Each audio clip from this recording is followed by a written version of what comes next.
WSAZ 10 o'clock starts now with a breaking news alert. I'm Taylor Eaton. Good evening to you all. We begin with updates on that breaking news that we've been following throughout the day on WSAZ. A community in shock tonight after that violent attack at an elementary school. A parent accused of stabbing the school's principal that you see here, Bill Christian, inside the building. And tonight we have new information about what happened. The victim has been identified here as South Point Elementary School principal Bill Christian.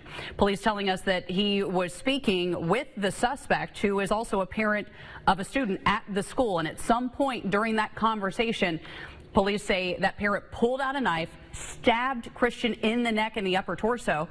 Deputies say that Christian was treated there at the scene by a school nurse. Then he was taken to a hospital in Huntington for treatment.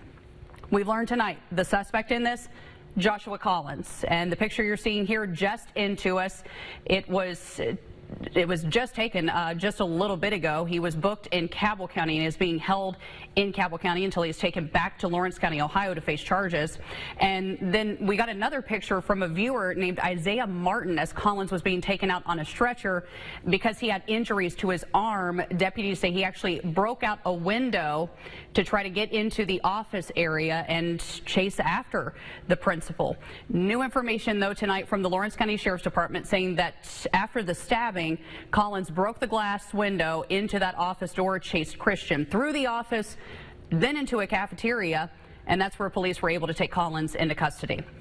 They said that police had said that Collins had been upset over a custody issue, and we are learning all of this information just within the last little bit. And WSAZ's Kimberly Keggy has been there since the news broke this afternoon. She was there just moments after it happened. And Kimberly, I know you had a chance to speak with a lot of parents that were rushing to get their kids to safety and out of that school today.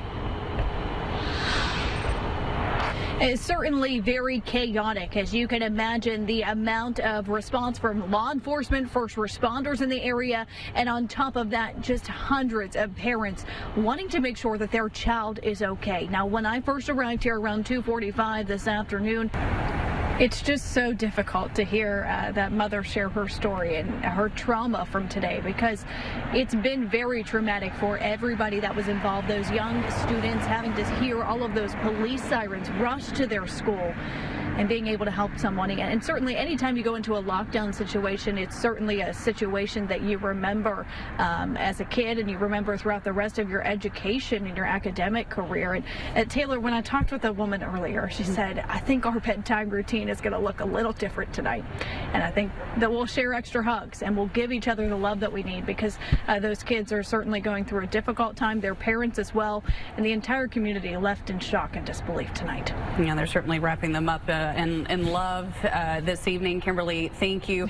And we can report to you that school will not be in session tomorrow. They are going to allow these kids and these teachers a little time to process everything that happened here. And by the way, we have reached out to the South Point Police Chief to try to get an update on how the principal is doing. So far, we haven't heard back yet, but we will pass that along to you once we get that information. But we'll be following this, Kimberly. We will check back in with you here in just a couple of minutes. Well, developing story tonight. Recovery and investigations underway in the waters of the Potomac River a day after a deadly mid-air crash between an Army Black Hawk helicopter and an American Airlines regional plane that was carrying 67 people. Including, it is including 64 people on that, 3 people on the chopper. Officials say the crash is the deadliest in our country in nearly 24 years. The crash happened just short of runway 33 at Ronald Reagan National Airport shortly before 9 o'clock. As of 7:30 this evening, 28 bodies had been recovered from the Potomac River. NBC News reporting that all 67 people on board the helicopter and that flight from Wichita, Kansas were killed. And just within the last little bit, investigators were able to recover 2 black boxes from that American Airlines plane. In a special report earlier this afternoon, the president implied that DEI programs could be the cause, although the investigation just started. Among the passengers on the flight, elite figure skaters returning from a training camp in Wichita, Kansas. A preliminary report from the FAA showing the traffic control staffing was, as they've put it, not normal at the time of the crash, and it is still under investigation by federal agencies, including the National Transportation Safety Board. Here at home, officials with Yeager Airport in Charleston and Tri-State Airport in Huntington both sharing reaction to the crash in Washington. We reached out to local officials with both of the airports and they sent us comments. Yeager Airport releasing a written statement saying, West Virginia International Yeager Airport joins the aviation community in offering our deepest condolences to those affected by the tragic accident near Ronald Reagan Washington National Airport. Our thoughts are with all that have been affected by this heartbreaking event, sending love and support from West Virginia to the families, friends, and first responders. And at Tri-State Airport in Huntington, the Director of Administration releasing this statement saying the situation in D.C. is felt throughout the entire airline industry. And first responders are still working to recover all the victims from the river. Joseph Payton talked with the local fire chief today about the challenges of water recovery missions like this. In your first alert traffic this evening, road work is ongoing in Campbell County as a portion of U.S. Route 60 is closed this evening. Well, here's a live look at that area right off of I-64 and U.S. Route 60 in Campbell County. The eastbound lanes of Route 60 are closed this evening near the 29th Street exit overpass. Now, this is so crews can work on bridge construction along I-64. Work will be done overnight and will last through 6 in the morning. The 29th Street entrance and exit ramps to I-64, though, will remain open.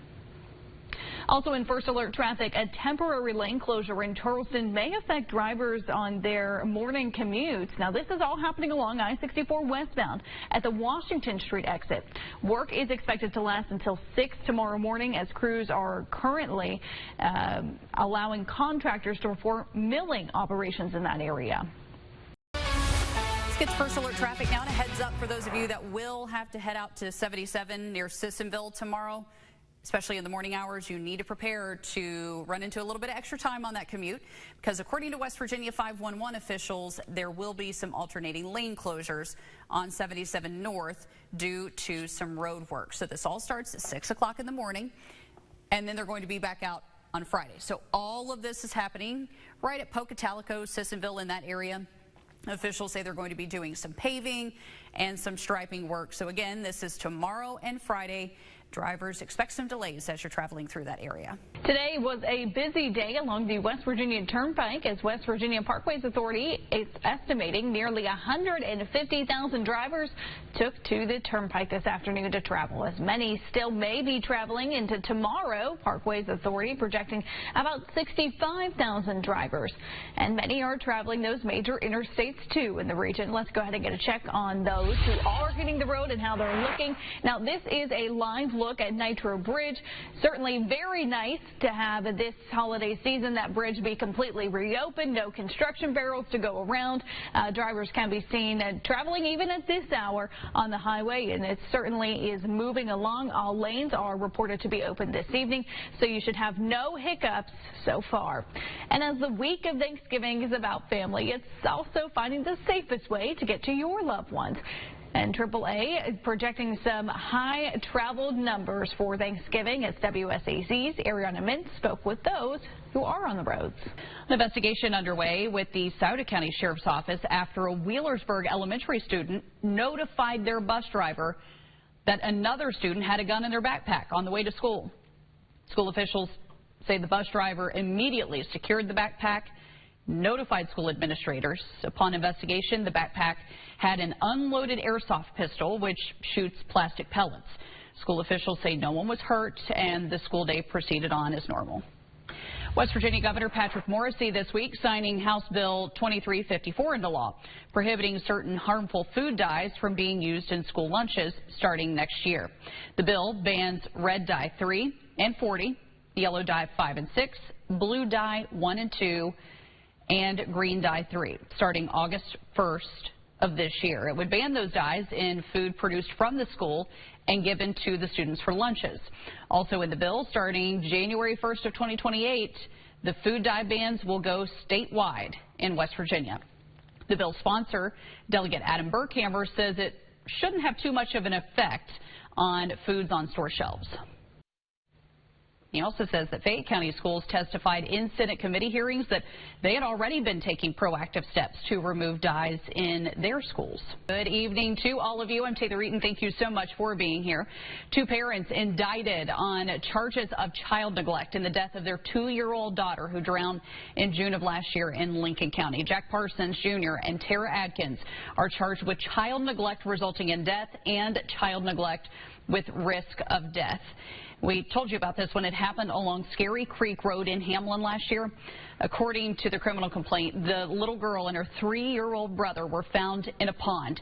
Troopers say both of them were taken to the hospital where the 2-year-old girl died.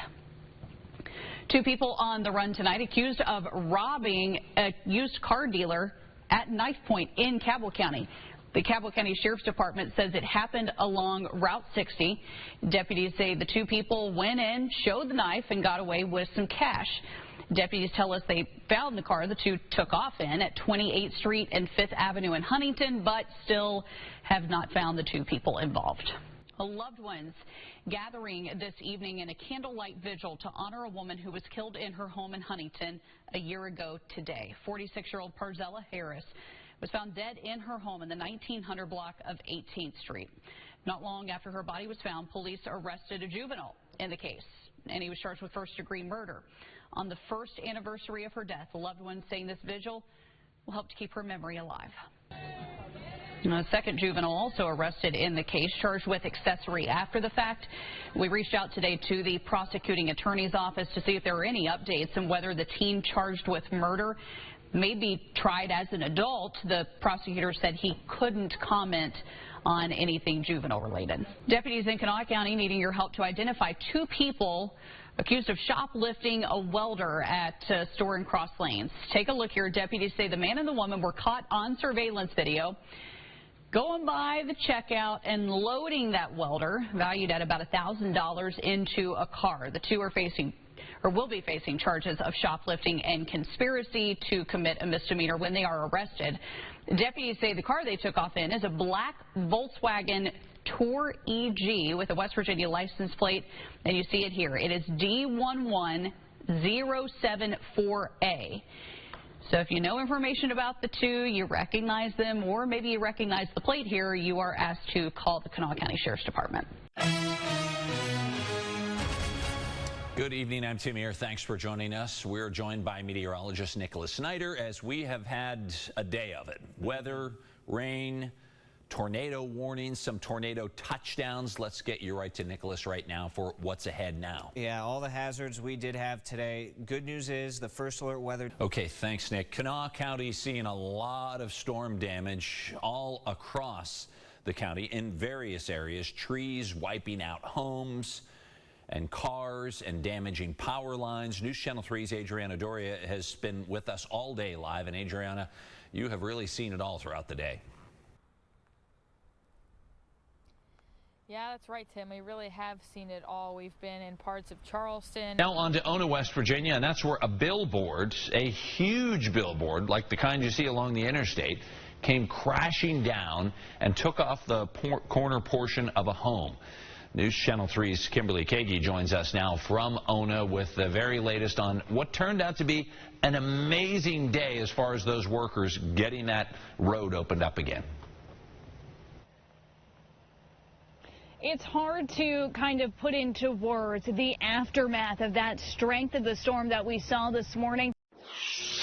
Welcome to Decision 2023. The polls have been closed for a few hours in Ohio and Kentucky, but the votes still coming in where big positions and big issues are on the ballots. Thanks for joining us this evening. I'm Sarah Sager. And I'm Tim Ear. In Kentucky, a race for the top spot as state's governor. In Ohio, it was issue 1 and 2 on the ballot. Issue 1 dealing with abortion and other reproductive decisions, while issue 2 deals with the legalization of marijuana, along with a whole host of local offices. Now, we have live team coverage of major races that impact your states and towns, as well as the biggest races of the night. Good evening, everyone. Thank you so much for being with us tonight. It is Decision 2024, and we have full election coverage for you when it comes to the Ohio primaries. That's right. We have updates, everything as you can find, by the way, on WSA, on the WSAZ app and WSAZ.com. So we want to get right to it with our coverage of some of the local races. Now, to begin with tonight, the Republican ticket for the United States Senate was a full one. You probably saw all the ads, and you probably noticed one name in particular getting a lot of support from the Republican frontrunner in the presidential race, Donald Trump. We're talking about the name Bernie Moreno. Once again, these were very well publicized, and here's what the winner, Moreno, had to say. Some of the biggest races that we saw, of course, were the races that not a lot of people were talking about tonight, but each side for president. The biggest being the candidates on each side. Both Donald Trump and Joe Biden already, of course, clinching the number of delegates they needed for their party's nomination. So here's how they did in the Buckeye State. The numbers coming in with both men winning heavily. The numbers very strong, almost eclipsing anybody in second place.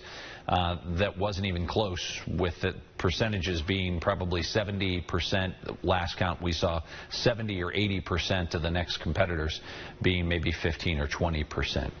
By the way, we have been covering this, many of the issues right now that are affecting other states as well. Taylor Eaton joins us now with a look at what we can expect going on from here. All right, Tim, let's give you a closer look at those numbers as they stand tonight for Ohio, for Joe Biden, and also for former President Donald Trump. As you mentioned, handily these two getting and securing the delegates in this state. A look at Joe Biden getting about 87% of the vote, and former President Donald Trump with about 79%. And the two of them winning in other states as well tonight. We can tell you in Kansas and in Illinois, the two of them securing enough delegates in those states, and now this just really pushes them forward on that path to November, setting these two up for a rematch. But that's a look at the latest numbers that we have. As always, a full look at those numbers for you on WSAZ.com. It's a beautiful sunny day in the region. You have an extra hour of daylight now, and doesn't that call for a sweet treat after dinner time? One local ice cream shop holding its opening day for the season. We're talking about Austin's Homemade Ice Cream in Cerrito, opening the doors for another year filled with sweet treats. They're bringing on 15 new employees to help scoop up all that frozen goodness this season. And we caught up today with Austin's co-owner, Taylor Strickland Chambers, telling us over the weekend the shop goes through what's called Scoop Camp in preparation. Now, Austin's has another location in the market in downtown Huntington. That one's open all the time, but this one's just seasonal. So you can check out their social media pages for the latest flavors and for their hours of operation. By the way, they're open until 9 o'clock tonight, so you still have time to head out and enjoy some ice cream after dinner time.